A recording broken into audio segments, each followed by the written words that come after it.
d'abord, j'ai une pensée pour Bourakak qui est sorti du terrain par ambulance.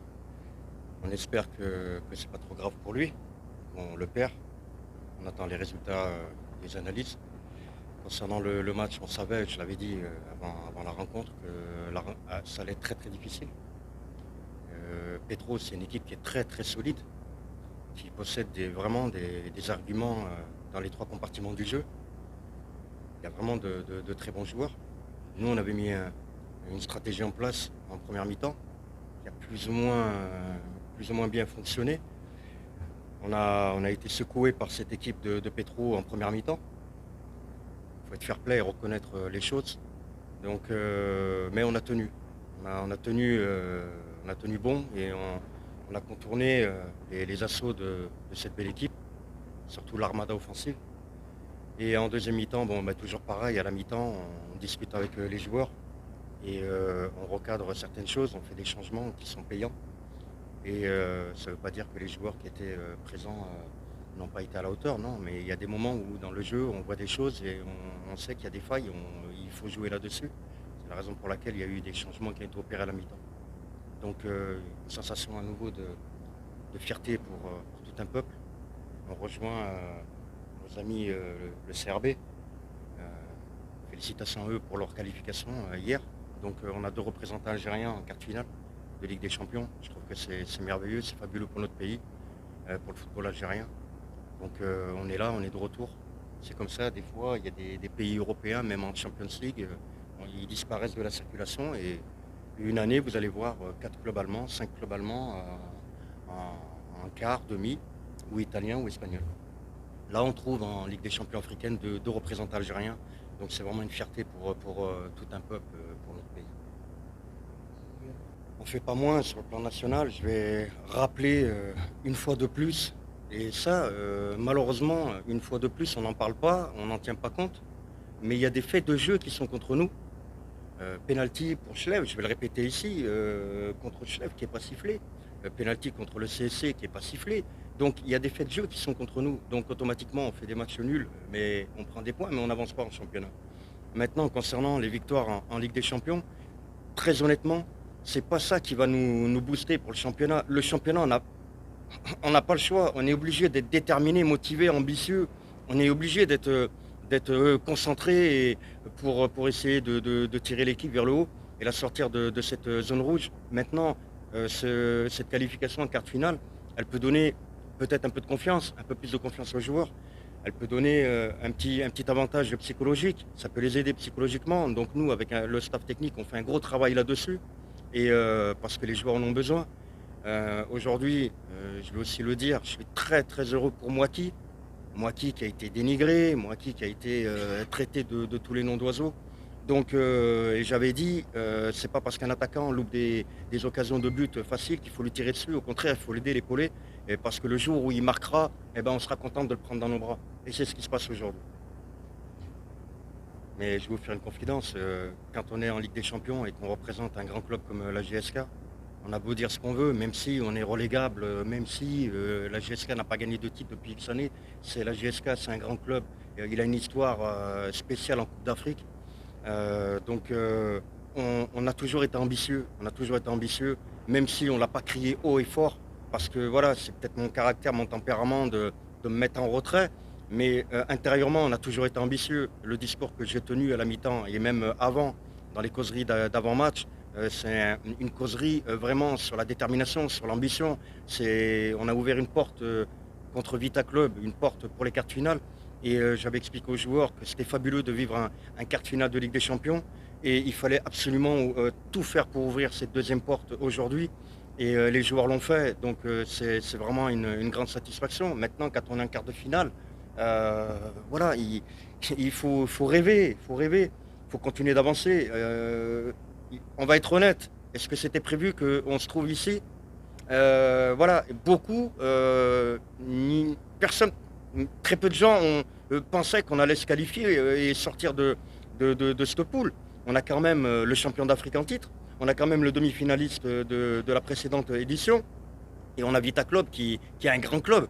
au Congo. D'ailleurs, si vous regardez le match aujourd'hui, ils ont dominé quasiment 90 minutes le Wydad. Ils ont eu 2 occasions nettes de but. Bon, ils les ont pas mis par manque d'efficacité, mais quand on arrive en quart de finale, oui, on se doit de bien le préparer et tout donner, mais on sait que ça va être très compliqué. Concernant Matalar et Redjem, bon, surtout Matalar parce qu'il a été aligné d'entrée. C'est un joueur qui, voilà, il voulait absolument, ça lui tardait, ça lui titillait de reprendre la compétition. Moi, il fallait absolument que je repose Ould Hamou, peur des blessures, parce qu'il a tellement donné ces derniers matchs. C'est la discussion que j'ai eue avec lui. Si j'avais pu le reposer avant, je l'aurais fait. Rachid Aït-Atman n'est toujours pas qualifié. C'est un milieu de terrain. Nasri est blessé. Donc Salim, il n'est pas prêt à 100%. Donc vous voyez, aujourd'hui, il est avec nous, mais on n'a pas pris de risque parce qu'on gagnait et on n'a pas voulu le faire, on n'a pas voulu le faire rentrer. Maintenant, on a vu que Matalar, il a besoin de travailler. C'est vrai que quand on tarde, la qualification a tardé. Bon, c'est pas la faute du club, je le répète encore. Et le club a tout fait pour les qualifier. Ça dépendait d'autres instances. Mais on voit aujourd'hui qu'il y a un manque. Et c'est pour cette raison-là qu'il est sorti à la mi-temps. Parce que quand le joueur manque de compétition, la peur numéro un, c'est qu'il se blesse. Et on n'a pas voulu prendre de risque avec Redjem, justement, en deuxième mi-temps, parce qu'on a vu ce qui s'est passé avec Matalar. Et moi, j'ai pas voulu refaire la même chose avec Redjem. Donc, moi qui est rentré, moi qui a des automatismes avec les joueurs, on connaît l'abattage, la dépense d'énergie qu'il a. Il a été récompensé par son travail aujourd'hui. Le public a répondu présent. Donc, il a poussé les joueurs. Et tant mieux, parce que les joueurs ont vraiment besoin du public. Il faut toujours être derrière les joueurs. Je vais le répéter, encore le répéter. Quoi qu'il arrive, que dans les bons moments comme dans les mauvais moments, quand on aime son club, on est derrière lui. Voilà, on n'est pas derrière un club que quand tout est beau, tout est mignon. C'est pas ça, c'est pas ça. Moi, en toute modestie, je suis originaire de Saint-Étienne. Quand Saint-Étienne descend en Ligue 2, vous allez à l'entraînement à Saint-Étienne, il y a 10 000 personnes à l'entraînement. On est en Ligue 2, on joue contre le dernier, on fait 40 000 personnes à Geoffroy Guichard. Donc quand on aime son club, voilà, le public doit le pousser dans les bons moments comme dans les mauvais moments. Aujourd'hui, le public a répondu présent, tant mieux, et les joueurs l'ont bien rendu. Je suis content pour ma direction, pour ce quart de finale. Je suis content aussi pour Mobilis, pour l'image, parce qu'on va représenter la GSK en quart de finale. C'est vrai que mon expérience en Ligue des Champions me permet de faire des choses entre guillemets spéciales. Euh, dans la vie, il faut toujours être ambitieux. On ne peut pas aujourd'hui se dire qu'on est en quart de finale et rien faire pour tenter d'atteindre les demi-finales. Parce qu'on est à 180 minutes d'une demi-finale. Donc aujourd'hui, on va essayer ensemble avec les joueurs, de toute façon, on va se réunir, on va redéfinir des objectifs. Euh, Quand on m'a interrogé, je vais encore le répéter, désolé, je me répète, mais c'est important, quand on m'a interrogé en mois de décembre et on m'a dit, coach, oh là là, vous êtes tombé contre le champion d'Afrique, contre Petro, demi-finaliste, contre Vita. Et moi j'avais dit, c'est pas à nous d'avoir peur. J'avais dit ça au mois de décembre, au moment où l'équipe, le club était au plus mal. Donc vous avez affaire à un entraîneur optimiste, ambitieux, et qui ne craint pas les adversaires. Et donc il ne faut pas le craindre, l'adversaire. Il a 2 pieds, 2 têtes comme nous. Aujourd'hui, c'est vrai qu'on est tombé sur une équipe de Petro très très solide, qui nous a posé beaucoup beaucoup de problèmes. Mais on y est arrivé. Et c'est beau. Et c'est beau. Parce que j'ai l'UEFA et le règlement de la CAF, il a changé. Et quand j'ai fait cette fameuse finale et cette épopée en Ligue des Champions, ben, je l'ai faite avec mes diplômes d'entraîneur, ma licence UEFA. Aujourd'hui, ça a changé. On demande ou l'UEFA Pro, on demande la CAF Pro.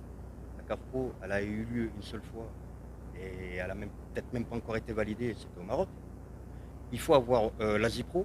Quand on est coach numéro 1, on n'a pas le temps d'aller passer l'UEFA Pro. On n'a pas le temps parce qu'on est coach numéro 1. Et souvent, le président, il ne vous laisse pas, et il a raison, parce que vous appartenez à un club. Donc, qui fait l'UEFA Pro? C'est l'assistant, c'est le co-entraîneur, c'est voilà. Mais moi, en tant que numéro 1, c'est très difficile. J'avais la possibilité de le passer au mois de janvier. Et à nouveau au mois de février. Il fallait que je laisse le club et que je parte. J'ai décidé de rester. Malgré la situation du club, j'ai préféré rester parce que je ne suis pas un lâcheur, parce qu'on est dans une situation très difficile. J'ai préféré laisser le diplôme pro et rester avec mes joueurs, avec ma direction, avec mon club et continuer à travailler pour essayer d'aller au bout de mon idée, sortir le club de cette zone rouge avec mon staff. Donc aujourd'hui, je vous le dis, je suis en train de tout faire pour valider mon UEFA Pro et ça va arriver dans les semaines qui viennent. Voilà. Et je vous le montrerai ici, je pense, un jour. Parce que tout le monde en parle. Par contre, je vais vous dire quelque chose. Quand on est sur la tribune, croyez-moi, eh ben, on voit très très bien le match. Je pense même que le jour où j'ai le pro, je pense même que peut-être une mi-temps, j'irai dans la tribune parce que j'y suis bien là-haut et on a une très belle vision. Quand on entraîne des grands clubs comme la JSK et qu'on joue sur deux tableaux, la Ligue des Champions et, et le championnat où on est très mal classé, on ne va pas parler de pression. On va pas parler de pression. On n'a pas le droit d'avoir de la pression parce qu'on fait un fabuleux métier. Et c'est ce que j'ai dit aux joueurs aussi avant le match, que nous, on faisait un très beau métier, que ce soit entraîneur, que ce soit joueur de football. La pression, c'est pas nous. On n'a pas le droit d'avoir la pression.